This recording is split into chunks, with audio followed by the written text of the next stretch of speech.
Okay, so it is a pleasure for me to welcome Hector Geffner. Hector is a senior researcher affiliated with the IJCAI and the University Pompeu Fabra in Barcelona.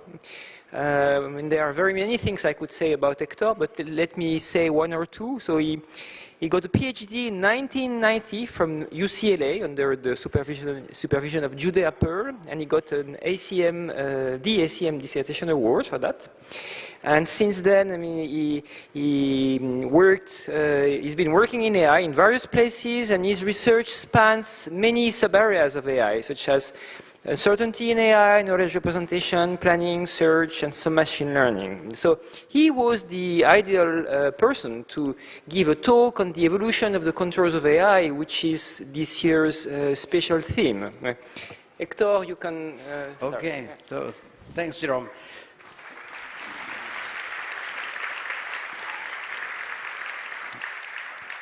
Okay, thanks Jerome for the invitation, the organizers for the invitation as well. And yeah, so the goal of the talk basically is to play some recent advances, especially in machine learning in a broader context, okay?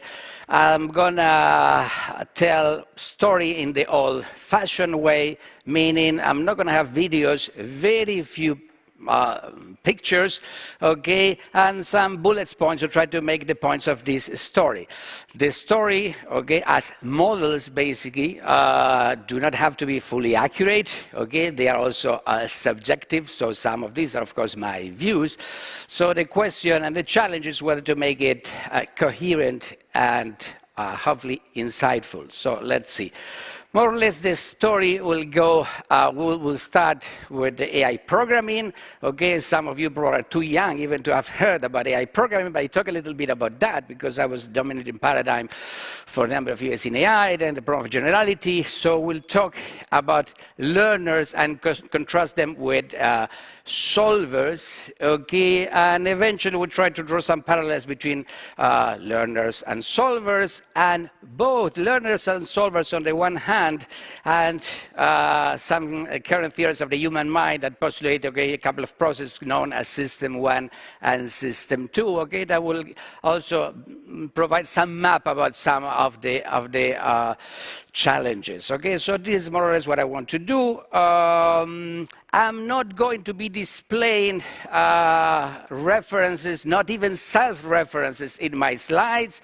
If interested in the references, please look at this paper in the proceedings, 2 pages of the reference. You will find everything, okay, that is related, or not everything, but a lot of work is related to what I'm going to be talking about. Okay, and at parts I'm going to be talking about work done in our group, and of course this is work done in collaboration with a number of students, colleagues, and friends, some of whom I'm listing right here.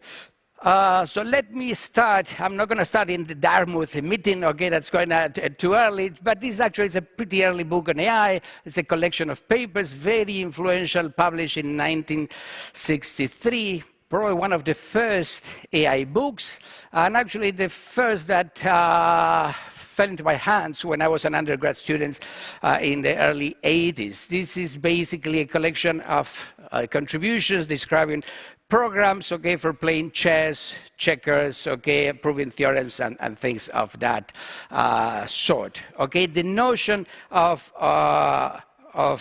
working computer programs is very important, was very important even in the selection of the contributions, okay, that appear in this seminal book.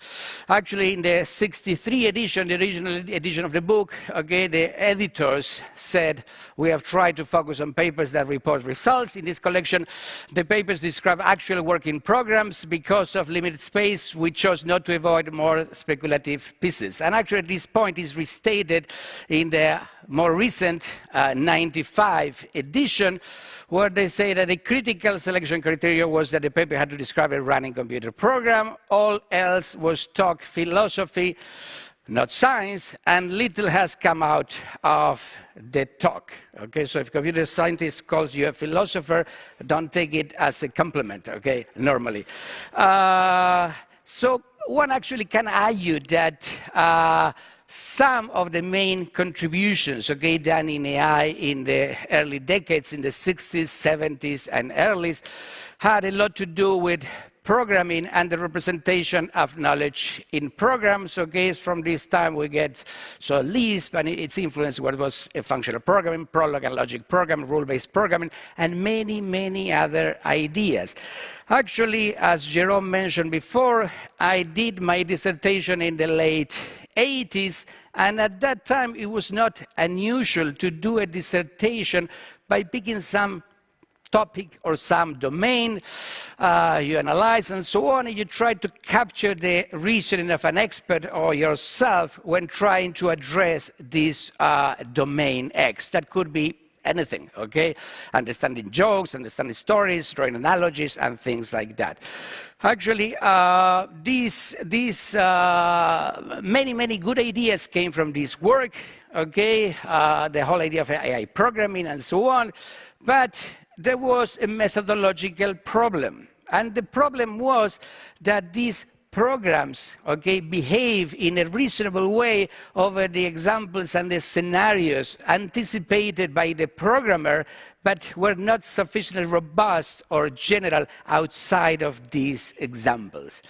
So if we look back, okay, and simplifying things a bit, one can say that beginning in the 80s, okay, that there has been some sort of methodological shift in AI research, basically from writing programs for ill-defined problems to designing algorithms, okay, for perfectly well-defined mathematical tasks. Okay, and the learners and solvers that I'm going to talk about actually have this crisp functionality. They both can be understood as mapping inputs into outputs, okay? And these algorithms, the algorithms that underlie learners or solvers, are general because they're not tied to particular examples, okay? So rather they are tied to general mathematical models, or models expressed in mathematical form and general tasks. So what I'll do now, I'll try to devote some time, okay, to get into some detail, okay, not too much about learners or solvers in order to draw some comparisons, okay, between them. Okay, by learners, I'm going to be referring mainly to deep learners and deep reinforcement learners that are the ones behind, okay, all the excitement and all the great news, okay, from AI in the last few years. Both deep learners and deep reinforcement learners can be understood as computing functions, okay, whose structure is encoded in a neural network and some adjustable parameters, okay? So in a deep learner, the inputs may represent images and the outputs may represent labels, or the outputs may represent bounding boxes. In deep reinforcement learning, so the inputs may represent the state of a game, and the output may represent the value of that state, the action to be done in that state, and even the probability distribution, okay, of the actions that can be done in this state. In all these cases, okay, the parameters of these functions are tuned by a training process where you're trying to minimize some error function. The error function, okay, is different in the case of supervised learning, okay, in deep learning, and in deep reinforcement learning. In one case, basically you're using a training set. In the other case, you're trying to get the values of states to be consistent with the values of successor states. The details for this do not matter much. It's sufficient basically to say that building on ideas from the 80s and 90s with more CPU power, more data, deeper nets, attractive problems, and so forth. Okay, so this method have delivered true breakthroughs in a number of tasks, okay, tasks such as image understanding, speech recognition, and even superhuman performance in very challenging games, and even games that were completely out of reach, okay, like Go, chess, and so on, and in certain cases from self-playing alone, okay? This is a major achievement, and it's clearly one of the most important milestones, I would say, in the history of AI. Sometimes you hear that, okay, it took a lot of training and so on, but even the training took, rather than weeks, okay, it took months or a year, this will still, okay, just learning to play Go at the world level or chess, okay, will still be main milestones in the whole history of the field. This, of course, does not mean that human-level AI is around the corner. Okay, and there are many things that one cannot do with these methods, at least right now. So, in some sense, it's ironical that we can use these methods to play chess or play Go, but we cannot use these methods to solve our beloved blocks world. Okay, and one of the reasons for this is because these methods presumes that the inputs, okay, have a fixed size. Okay, while I'm aware of convolutional networks, recurrent neural nets, that you can deal with images sometimes of unbounded size, sequences of unbounded size, okay, this does not mean that you can deal with structures, arbitrary structures of any size. In any case, I'm going to come back to this point later on, okay? On the other hand, we have the second type of programs that I mentioned, okay, solvers that also map inputs into outputs. So we have solvers like SAT solvers, classical planners, Bayesian networks, okay, CSPs, okay, and so on. Basically, these are models with their solvers, and in this case, the output that you want, okay, from these solvers, you don't learn it from training, but basically it's implicit in the model. So what the solver has to do, in some sense, is to make this answer explicit for the given input. So in a SAT solver, so the input may be a formula in CNF, and the output will say, okay, whether the formula is satisfiable or not. In a classical planner, so the input will be a planning problem, and the output will be a classical plan, and so on. Again, these type of models, these type of solvers, they are general, they are not tied to particular type of examples. Okay, some of them are extremely expressive. Okay, I mentioned in particular POMDPs that are almost AI complete. Okay, and in this case, so one key difference, okay, with learners is that, of course, the size of the inputs is not bounded. Actually, it's the source of the complexity. Okay, the complexity grows with the size of the inputs. Not only that, in all of these models, basically any complete algorithm is going to be run in exponential time or worse. So the challenge for solvers is not to break on an input, not to break on a problem, just because the problem has too many variables, and the methodology is basically empirical, benchmarks, competitions, and so on. So let's take a first look at this contrast between learners and solvers. Okay, while they both, okay, map input into outputs, they do in a very different way. In learners, you require experience of related problems, okay, in order to compute the function f. Then all you have to do is to apply these functions to new inputs. On the other hand, solvers work out of the box without training, but on each given input, they need to think a bit. Okay? In the worst case, more than a bit. Actually, I would say that thinking is these days probably has a bad reputation, okay, but it's not something that is bad, okay? Thinking is hard, but computational limits are always a good source of insight. So many of you like Bayesian networks. I do. Bayesian networks are used by cognitive scientists to understand how babies learn, for instance. And the fact is that Bayesian networks were invented as a way to tame the complexity of reasoning with probabilities. So what I'm going to do now is to look at some powerful computation ideas in the area of planners. Planners are solvers, okay, just focus on behavior, okay, in the generation of goal-oriented behavior. So let's take a look at the first problem. It is a most basic problem in planning. The problem here is to find plans, in this case deterministic plans, and basically this problem amounts to finding a path in a graph. The difficulty is that the size of the graphs is exponential in the number of variables.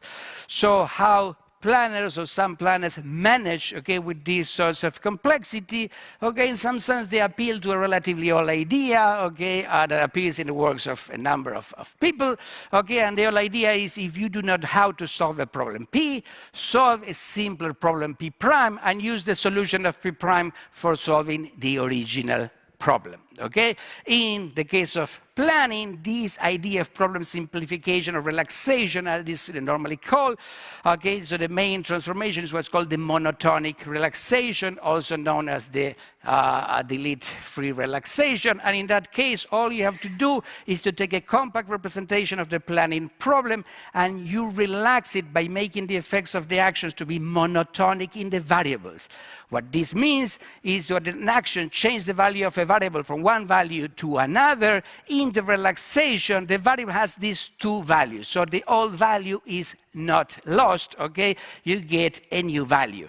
The relaxation doesn't make any sense physically, but it makes perfect sense logically and in particular computationally, because this relaxation makes the problem decomposable, and by making the problem decomposable, it makes the problem tractable. So now you can go to P prime, okay, to the monotonic relaxation, solve that problem, and use the length of the solution, of the cost of that solution, as the heuristic value of the original problem. In contrast with learners, so this is method that is domain independent, okay? It doesn't depend on the nature of the problem. You do not need experience on related problems in order to use these methods, okay? You just get this method, and in this sense, you get a sense of direction in the search of plans for any plans. Let me move to another example, okay, about things that you can do with a planner that in some sense illustrate the contrast, okay, between solvers and learners. Actually, a good problem, okay, to illustrate this contrast and these commonalities as well is goal recognition. Okay, and the reason is that goal recognition is a classification problem, okay? And basic classification problems look like learning problems, okay? But they can be tackled sometimes in other way. So let's look at the picture over there. So there is an agent that is moving away from S, okay? So you observe that the agent is moving up, it's doing 2 steps up. And you know that the possible goals, the possible targets of this agent are one of the letters that are shown. So if I ask you, what is the goal of the observed agent? Is it B, is it A, is one of the bottom, and so on? What do we do? Okay, it turns out that the solution to this goal recognition problem, okay, can be cast in a way that you can solve it by using Bayes' rule, okay? Okay, you are looking for the posterior distribution of the goal given the observation of the behavior of the agent. And on top of Bayes' rule, you need, okay, cost considerations. Why, when you look at this problem, it's more likely that it's going to B rather than to F and to H and so on? Because it doesn't make sense. If the agent is really trying to get to H, okay, it should be moving down, okay, not up. Okay, by moving up, it's increasing in some sense the cost of getting to one of the goals in the bottom row. So at the end, you can take these cost measures that can be computed by a planner, and from these cost measures, okay, uses to get the likelihood function, and Bayes rules to get the posterior distribution of all the goals. And once again, this is a classification problem, but we are solving problems from scratch, okay? So it doesn't matter what the problem is about, okay? This is a domain-independent method that can be used to any problem with no training, okay? Again, so trying to reemphasize this point about the difference, and this is a classification problem where we are trying to map observed behaviors into a finite set of possible goals. Okay, so a third illustration, okay, that again shows the contrast between learners and solvers arises in the sub-area of planning that is called generalized planning. In generalized planning, you're interested in solving not just one instance, but in getting a strategy that will work over many instances, okay? In this case, okay, the task is to move the eye, that is this circle that we see in the bottom left, okay? So the scene is like a blocks world scene. There are many blocks there, and the agent can observe the contents of the cell that contains the eye. Okay, so in this case, it can observe that where the eye is located, there is no block. If it moves the eye to the right, it's going to find that there is a block, but this block is not green, and so on. The figure on the right, what it shows is a two-state controller that solves the problem here, okay? Basically, the problem is about moving the eye to a block that is green. And what the controller actually is doing is moving the eye from left to right. Whenever there is a block, it moves the eye all the way down, up, and then all the way down, and then keeps moving right. And in this way, it's scanning, okay, for all the set of blocks that you have. The interesting thing is that the planner, actually classical planner for deterministic actions, okay, has obtained a controller that is shown on the right. So the controller on the right, okay, that involves partial observability and feedback and so on, has been obtained with a classical planner after some transformations. One thing that is also interesting about this method, in particular in contrast with learning, is that the controller that you get by running a classical planner only once on a single instance, okay, will not always only solve, okay, the instance that we have on the left. It will solve any instance of the problem, okay? Change the location of the blocks, change the number of blocks. The controller that you got by running a planner only once will work in all these cases. So this is a case basically where the output, in this case of the solver, is not just the function of the input f of x, but it's actually the function itself, because now this function can take other inputs, and this function is already computed, and this function has been computed by running the planner only once. Okay? Last illustration about what planners can do before we go back to the contrast between planners and solver. Okay? It's about some pretty successful polynomial algorithms that have been applied to problems, okay, that generate exponential spaces. Okay, the simplest algorithm of this kind is what is called IW1, and IW1 is a very, very simple algorithm. Okay, it's like a breadth first search. Okay, you start doing a breadth first search, but it works with a set of features. So the set of features, Boolean features f, is given. And IW1, what it does the breadth first search, and when there is a state generated in the search that does not make a feature true for the first time, it prunes the state. So basically, IW1 prunes most of the states and leaves unpruned or expanded basically a number of states that is linear in the set of features rather than being exponential, as will be the case of plain breadth first search. IWK is IW1, but with a feature set, okay, that is basically made out of the conjunctions of up to k features from F. Okay.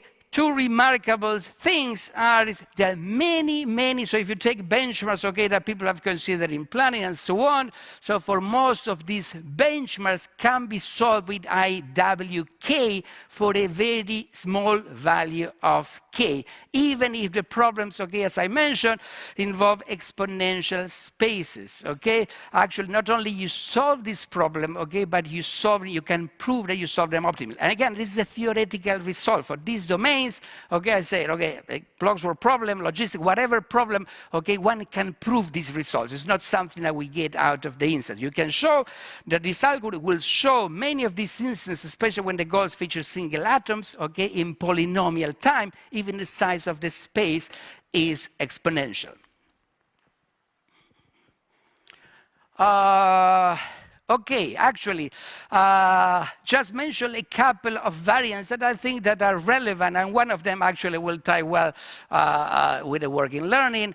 There are some variants of these ideas that are, for instance, one of them, okay, BFWSR, is an state-of-the-art planning algorithm that builds on this idea, and it's actually the first planning algorithm, I would say, from the 50s, okay, start with GPS, that can compete with the planners, in particular with PDDL planners on PDDL benchmarks without using action structure. So in a way, now we have one type of algorithm, okay, for classical planning problems that actually has the performance of a state-of-the-art algorithm. And for the first time, it doesn't work with the structure of the actions. It only uses the structure of the state. So you know the atoms that are true in a state, but you do not need to know what are the action preconditions, what are the effects, and so on. Okay, so basically this by itself almost solves the problem of the syntax. Okay, it doesn't matter how you express the action, the language that you have. All what we care is what the actions do in the world. So the semantics, the state transformation, and the set of actions that are applicable in a state. So this, again, is a variant of exploiting, okay, this finding that I mentioned above.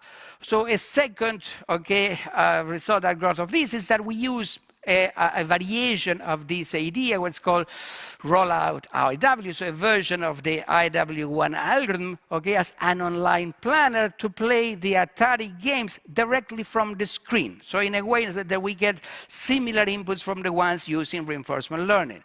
Actually, it turns out that this online planner does pretty well, comparably well, okay, with the more famous, okay, deep reinforcement learning, DQN, okay, using basically the same information, working directly with information from the screen pixels. Now, these basically are using two different approaches for the same task, but when you look at these two different approaches, they sort of illustrate the contrast between learners and solvers that have been mentioning so far. So DQN, okay, so DeepMind's algorithm and architecture requires lots of training data and time, and then plays very fast because they computed the function, and all they have to do is to apply the function.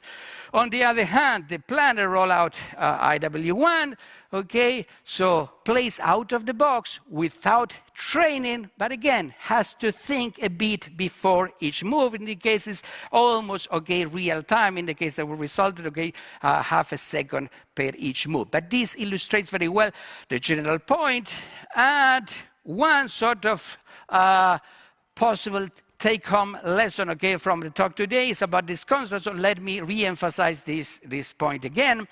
So learners do require experience on related problems, but then are very fast because they compute these functions that they can then just apply. Solvers can deal with completely new problems from scratch, but they have to think a bit for each input because they're not computing these functions themselves, okay? So this is the first take-home message. So let me go with the second general take-home message, that is that there is a strong parallelism, okay, between learners and solvers on the one hand, and these dual process accounts of the human mind that were pioneered and also popularized by Daniel Kahneman in his book Thinking Fast and Slow, okay, where basically the mind is postulated by operating like in two modes, okay, that are combined, they are not independent. On the one hand, we have a system one that represents the intuitive mind, what comes easily to us, okay, that is fast, associative, and conscious, doesn't require any attention, is effortless, parallel, specialized, and so on. On the other hand, okay, there is what's called system 2, okay, or system 2 process that correspond to what we could call the analytical mind, and is normally, okay, associated with the slow process that are deliberative, okay, are conscious, effortful, serial, general, and so on. By the way, by putting learners, I don't mean actually learners, by the result of the learning. So the black boxes that are produced by learners is what I'm trying to fit in the first column. So I tend to think that this is a good illustration about, okay, so what is the scope and capabilities of learners and solvers. By the way, so if you take task, let's say learning to drive, so initially when you learn to drive, okay, you have to pay a lot of attention, and it's basically a system 2 activity, okay, with many system 1 activities involved as well. As you become more familiar and you drive more, so most of these activities become automatic, and driving becomes, for the most part, a system 1 activity. In the exception, when you're trying to pass a car in a freeway and another car comes in your way, okay, and then, okay, you stop talking, okay, and you focus and go back to your system 2 to figure out what to do. Okay, same thing in other activities. For most of us, okay, for most mortals, I would say, chess, okay, is normally a system 2 activity, okay? So you have to think a lot about what you're going to do. Part maybe, okay, is unconscious, part is conscious, but at the same time, if you play chess, okay, or you many matches of chess, okay, you become an expert and so on. A lot of what goes in chess playing becomes automatic, and you have to think only a bit.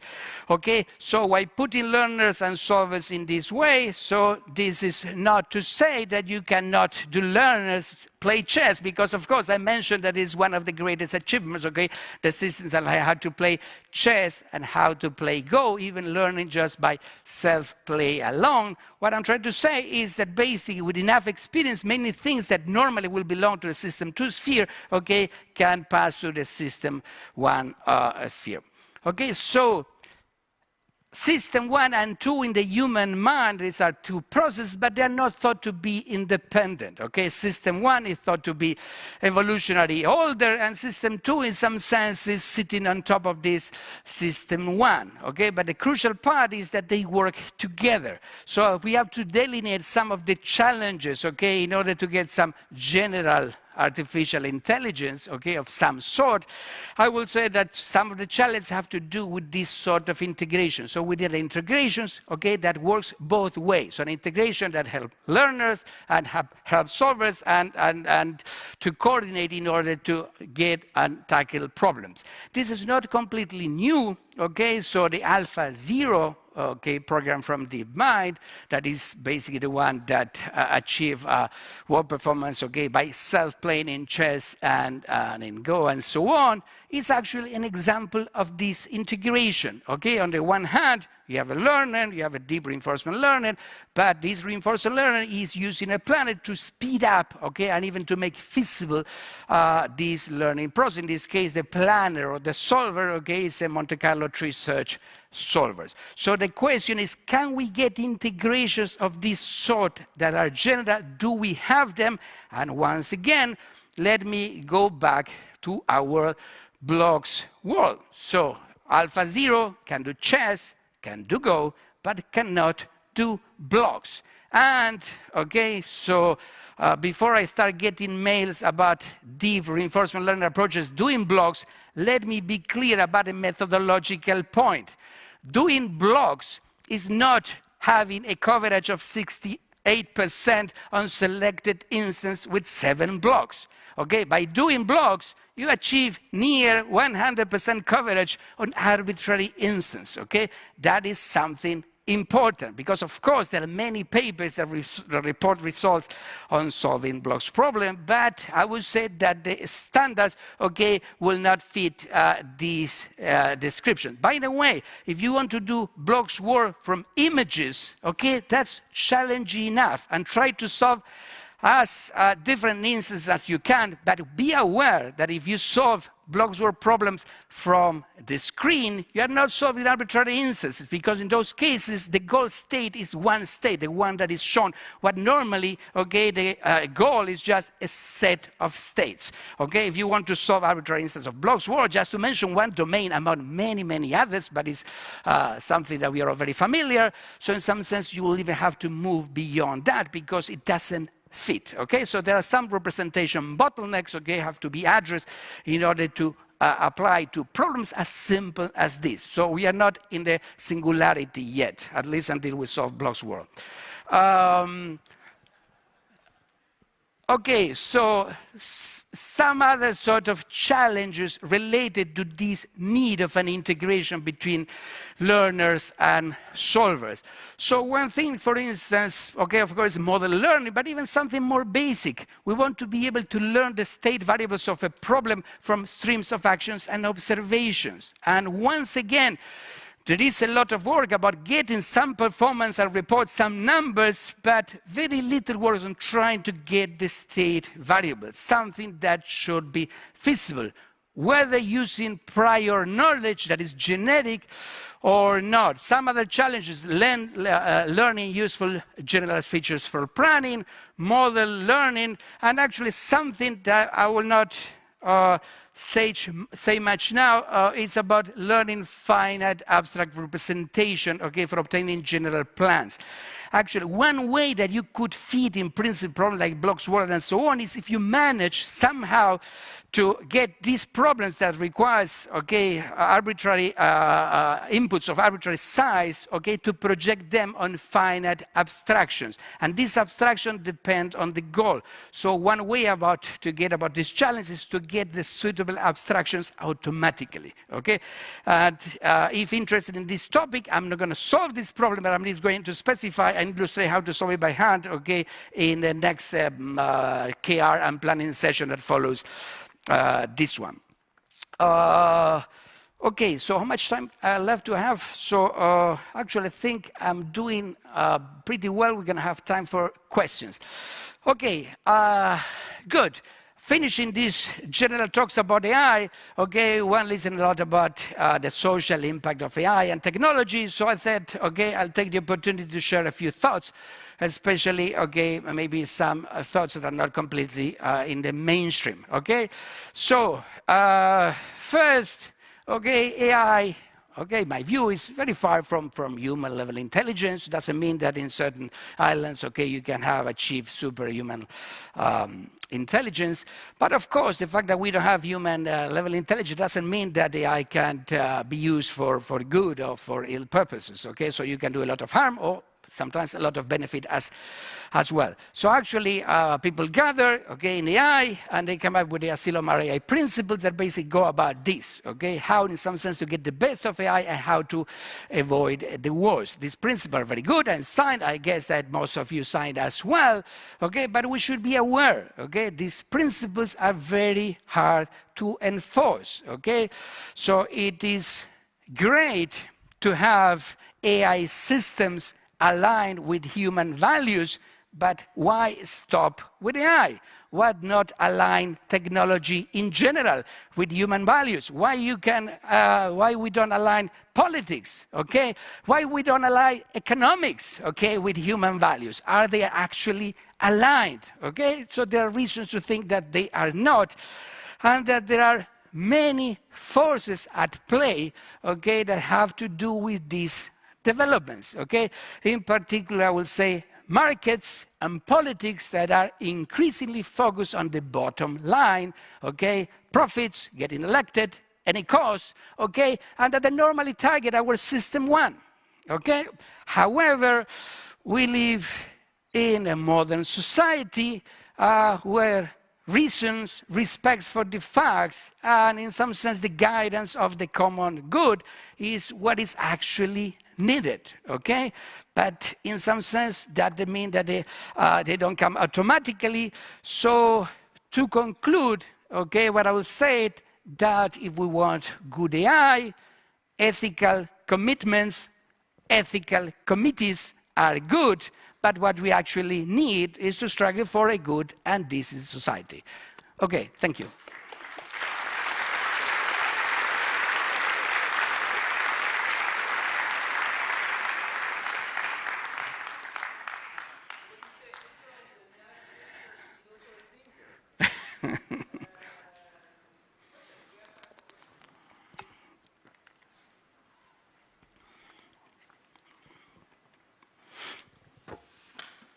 I try to be controversial, okay? So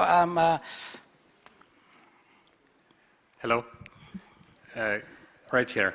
Okay. My question is about learners. You mentioned that deep learning, reinforcement learning are performing quite well in specific tasks, and they have become popular thanks to the compute power available for us now. Given that we know the compute is going to increase for the next decade, can we not just assume that these methods will become better, the surface area solved by them will be larger? Mm-hmm.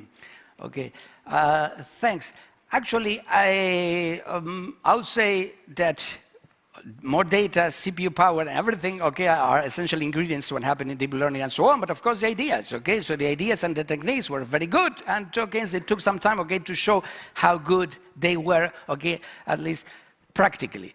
Okay, my point about, so I know many people criticize or are not too happy about the amount of data, the amount of CPU power, and so on. I tend to think that my point is a bit crisper, okay, about deep learners and deep reinforcement learner, is that basically you cannot solve new problems from scratch, okay? You need to accumulate experience, okay? So now, if you can accumulate experience very quickly on anything, yes, in some sense, why you will need something like a system to inference. I don't think that we are any close to that. And basically, one of the many problems, okay, that arise when you're trying to have self-driving car in the streets is because you cannot trust these system one black boxes, okay? In some sense, you need some understanding of what's going on, else it's very hard to trust. So, so I think that there's going to be a limitation. It's not going to be fixed, okay, probably by CPU power alone.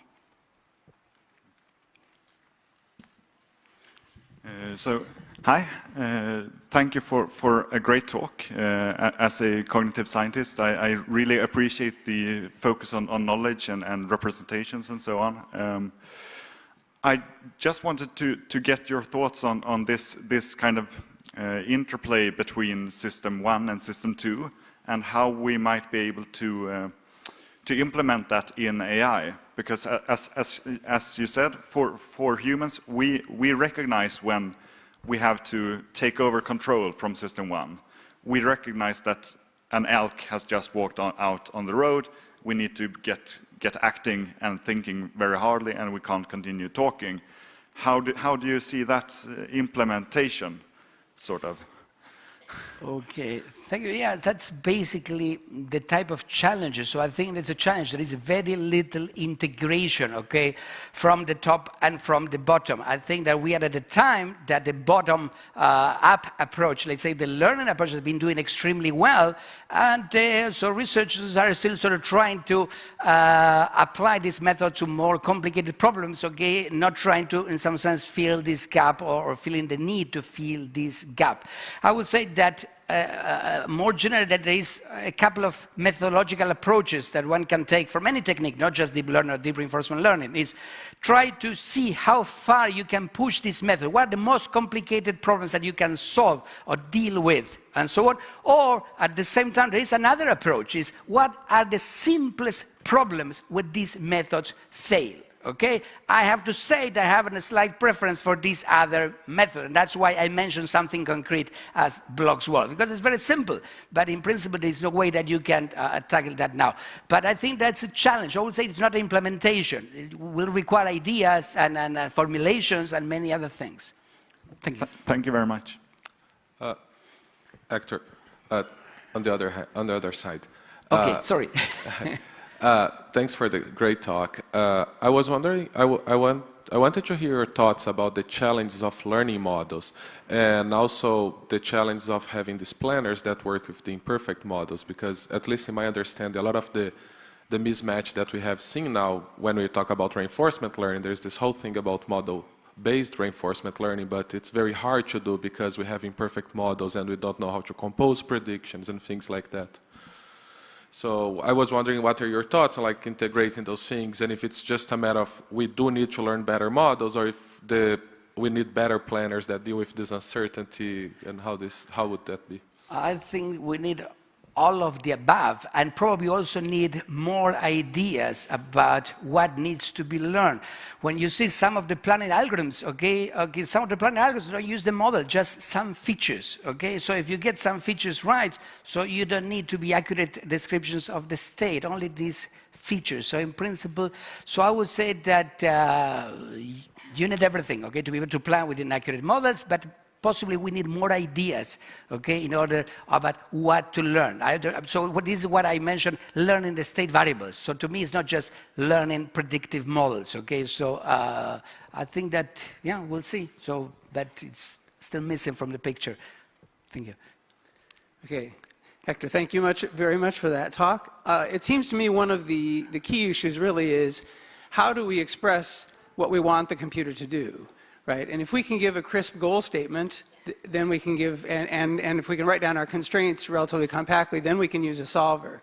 But a lot of the successes in deep learning have come in domains like computer vision and speech recognition, where the goal statement, well, I don't know what it would be. It's very, very long, right? The only way we know of to express it is labeling data. And so it's partly because I guess we only solve those problems with system 1.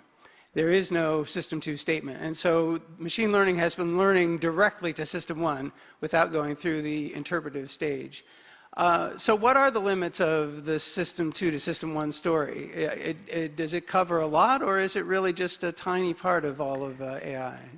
Okay, so I agree completely about what you said. So, Tom, that basically there is a lot, in some sense, what solvers cannot get in. Okay, so in a sense, you can think about gradient descent, minimizing error, as being a solver itself that's being applied to that particular task. But I agree that in some sense, the fact that you have these two rival views to tackle problems, it doesn't extend to all problems. It does extend to some. So I would say that right now, some of the problems considered by people in deep reinforcement learning can, in principle, be tackled with very completely different techniques. And I mentioned in particular the point of encounter, for instance, this idea of generalized planning. Because in that case, you're trying to get plans that will work for many problems, that in some sense that's what you want to do with learning.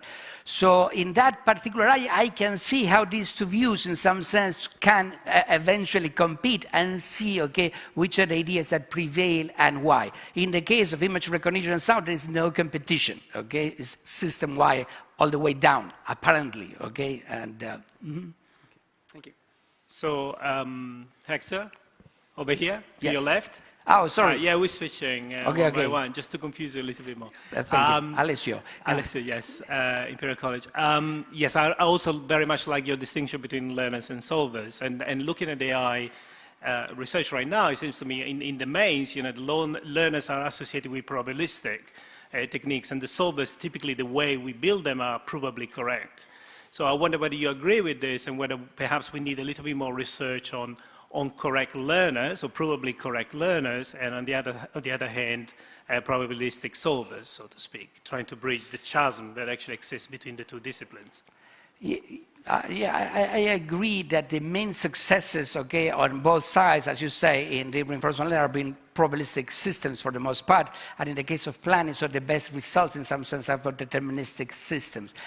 At the same time, there are many solvers that are probabilistic, and some learners are used. Yeah, I will say that I would not say that this division has to stay. There is no reason for this to stay. Actually, in the literature about system 1 and system 2, some people I've read that some people that say that system 1 is very bad with uncertainty and system 2 is good with uncertainty. To me, it's actually the other way around. So we are very good about dealing with compiled uncertainty, but we are very bad about deliberating with uncertainty. So probably the uncertainty that we need to go around every day, it's a bit overrated. Okay, I will say, and sometimes using probabilistic models may be too much. Actually, happen even in probabilistic competitions. So it's very hard to have problems where replanners will not do very well. So that's, I would say, another issue. But I completely agree that these two versions, okay, should appear on both sides of this divide. Thank you. Mm-hmm. I would like to add one more aspect and consideration. Which is, even if we had incredible computational power and could process lots of data, there are scenarios and situations we want to reason about as humans, and we want machines to reason about, we will never have data about, and we do not want to create data about. We do not want to create data about major hazards in nuclear power plants and so on, and yet be able to have systems that reason about these situations. How does that fit into your picture? Yeah, actually, so for instance, we listened today to the talk about moral machines. It's all very interesting, but of course, it's a bit shocking in some sense. We don't think that morality is subject to a majority rule, right? So, and there are many things that we're very comfortable that we do when you are not thinking that once that you think about them, okay, it's a problem. Maybe it's related to your point. Actually, I'll tell a joke about a caterpillar. I was walking around and easily, and somebody asked, how do you do to coordinate the motion of all these legs? And the caterpillar started thinking and it couldn't move. Okay, so in a way, when you see about these dilemmas, moral dilemmas that appear in AI, you have to do with this fact that we are thinking about things that so far we haven't thought so much, and we did probably pretty well, and we feel uncomfortable having to talk about whether killing a child or homeless or something. Okay, but thank you, it's a relevant point. Thank you.